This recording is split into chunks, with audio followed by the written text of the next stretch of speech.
Toshkent shahrining Chilonzor tumanida aholi tinchligini asrash yo'lida katta ishlar qilinmoqda. Bugungi qahramonimiz Xirmontepa mahallasi profilaktika inspektori Laziz Abdukarimov.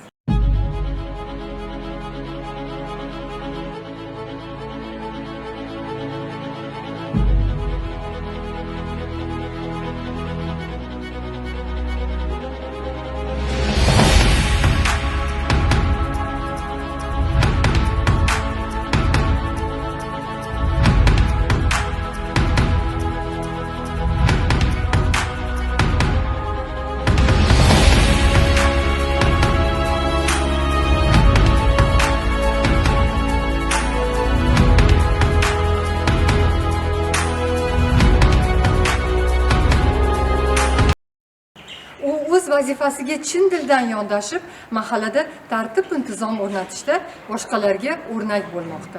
Yaqinda Ichki ishlar vaziri Laziz Abdukarimovning mehnatlarini alohida e'tirof etib, unga muddatdan oldin mayor unvonini topshirdi. Men 2016-yildan 2019-yillar oralig'ida Ichki ishlar vazirligi akademiyasini tamomlaganman.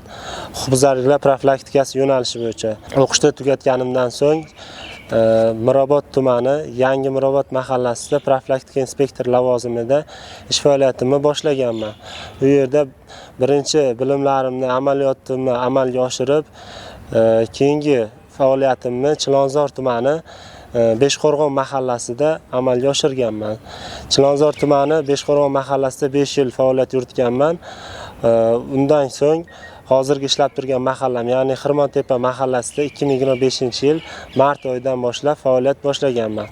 Hozirgi vaqtda shu mahallada faoliyat ko'rsatib kelmoqdaman. Xirmontepa mahallasi hozirgi vaqtda sariq toifadagi mahalla hisoblanib, aholi soni 5643 nafar tashkil qiladi. Mahallada 7 ligi bilan hozirgi paytda hamkorlikda jinoyatchilikni oldini olish maqsadida hamkorlik amalga oshirib faoliyat yuritmoqdamiz.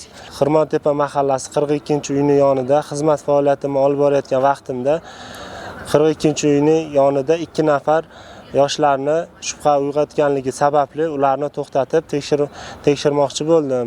Ularning yonida sumkasi borligi sababli xolislar ishtirokida ko'zdan kechirmoqchi bo'lganimda ular mendan qo'rqib qochib ketishdi. Ikkalasi ikki tarafga qarab qochib ketdi. Ularni bir nafarning orqasidan yugurib ushlashga muvaffaq bo'ldim va xolislar ishtirokida sumkasini ko'zdan kechirgan vaqtimda sumkasining ichidan 59 ta zip paketga solingan, har birida 5 tonadan bo'lgan pregabalin psixotrop tabletkalar borligi aniqlandi va ushbu tabletkalar xolislar ishtirokida hujjatlashtirib olindi. Profilaktika inspektori Abdulaziz bilan ishsiz probatsiyaga chiqqan ishsiz fuqarolar bilan birgalikda ish olib boramiz. O'z ishini yaxshi biladi, tushunadi. Men hozirgi kunda dual ta'limning amaliy qismini o'tash yuzasidan Chilonzor tumani Xirmontepa mahalla fuqarolar yig'iniga biriktirilganman. Murabbiyimiz mayor Abdukarimov Laziz akadan fuqarolar bilan muomala madaniyatini hamda huquqbuzarliklarni oldini olish va jinoyatlarni issiq izidan ochishni o'rgandik va bu o'rgangan tajribalarimizni kelgusida viloyatlarga borganimizda amaliyotda keng qo'llaymiz. Bu mahallamiz juda tinch, osoyishta mahalla posboni uchastkovoy deymiz. Abdulaziz juda faol, mahallamizni tinch, osoyishta saqlab yuribdi.